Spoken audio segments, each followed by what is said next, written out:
So this whole week has been kind of nuts. And there is one thing that I'm getting from this. The government can't protect you. You were in charge of your own protection. Trump saved himself. That head turn at the last second, that saved him. It wasn't his Secret Service team. They didn't do a good job. Trump saved himself. Let's be clear about that, because I see people on here saying, oh man, thank God for the Secret Service. Even Trump said it. You really think he feels that way? You really think he's like, wow, I got a great team behind me here? No, there's no way. It was most likely a scripted response to make sure he doesn't cause more of a ruckus than there already is. But I'm willing to bet anything that he is not stoked about his Secret Service. President Trump was speaking from a stage located here. The suspected gunman was on the roof of another building less than 450 feet away from where Trump was speaking, with a clear line of sight. 1 minute and 32 seconds before shots are heard, we can see two Secret Service sniper teams moving into place on the roofs behind the former president. One on the south roof and one on the north roof, facing the direction of the shooter. It's unclear if they were repositioning or setting up for the first time. We then see an agent on the north roof pick his head up just before shots ring out at 6:15. If this isn't the most obvious thing in the world, I don't know what is.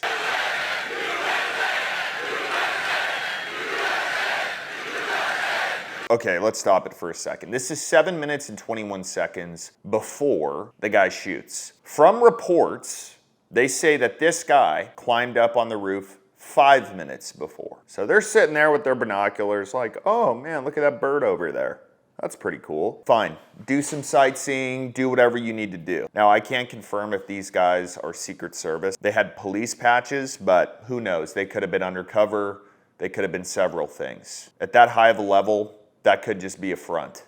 That's when I left office. That was the lowest point, and that comes right from the government services, comes right out of Border Patrol.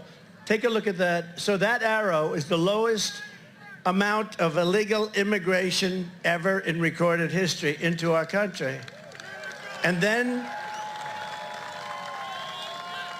the worst president in the history of our country took over.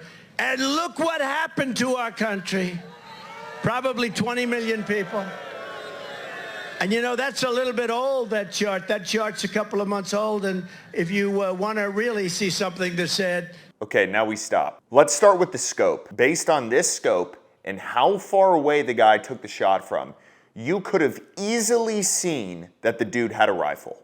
Easily. There is no question about this. I know when I'm looking down this scope right here, it's not as strong as the one they were using. And I can see something in somebody's hand from 800 yards with this. Easy. Much smaller than a gun. If they were holding a notebook, I would be able to see it. So don't give me the BS about, oh, well, they didn't know what it was. Now, with this being said, it's obvious that the government isn't protecting you. The only thing you can do is protect yourself. Get a gun, make sure you're trained with it, and also make sure that if you're in a self-defense situation, if you have to use the gun, you also have attorneys on retainer. If you shoot someone in self-defense, you're most likely going to be arrested and charged. That's just how the world works nowadays. With attorneys on retainer, they cover bail, they cover your questioning, they cover everything up and until the trial, they cover the trial expert witnesses with the best team of lawyers you can imagine. Mark J. Victor has decades of experience, and he hates losing. And if you lose or you take a plea deal, they're not asking for their money back like some of these other insurance companies have in their contracts. This membership is one of the most important things I have in my life. It's one of the things that I cherish because I know if I get into one of these situations, the last thing I want to do is go into my pocket and have to pay for an attorney, bail, whatever else. So we're giving you $50 off. Make sure that you take care of the things in your life that you have control of. And being an attorneys on retainer member, it takes care of everything as far as the legal stuff in a self-defense shooting. Here's the second point. With that scope, you can clearly see what he's wearing. Does he look like he works there, man? Does he look like he's security detail? Does he look like he's just there for the party, maybe having a picnic on a roof? So why the delay? Y'all had him in his crosshairs what looks like 42 seconds before he took a shot. What's the answer? I swear to God, me and 20 buddies could have done a better job than whoever was on this security detail. And no, we're not special forces, but this is all pretty simple. If there's a dude with a gun, you shoot him. If you're wrong, you do the prison time. That's what you signed up for, man. But what was the goal here? Are you just sitting there like, okay, once he takes a shot, then we can shoot? You're just waiting for clearance? I'm just truly trying to understand how this wasn't a setup. Two guys clearly pointed at the guy who took the shot. The dude's in an American flag t-shirt, in a prone position. But let's play devil's advocate for a second. Let's say you were wrong. Let's say you shot him before he took a shot and it was just, I don't know, somebody who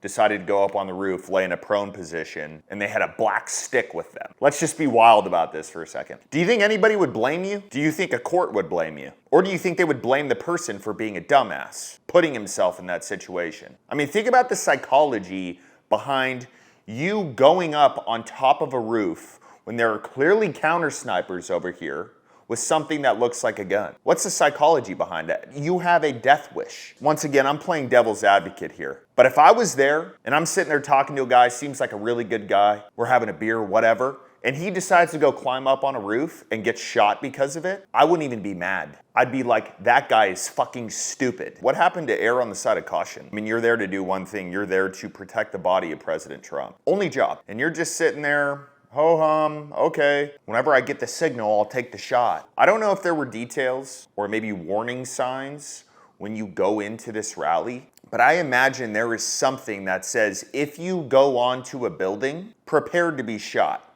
At least I would hope that there is something like that out there.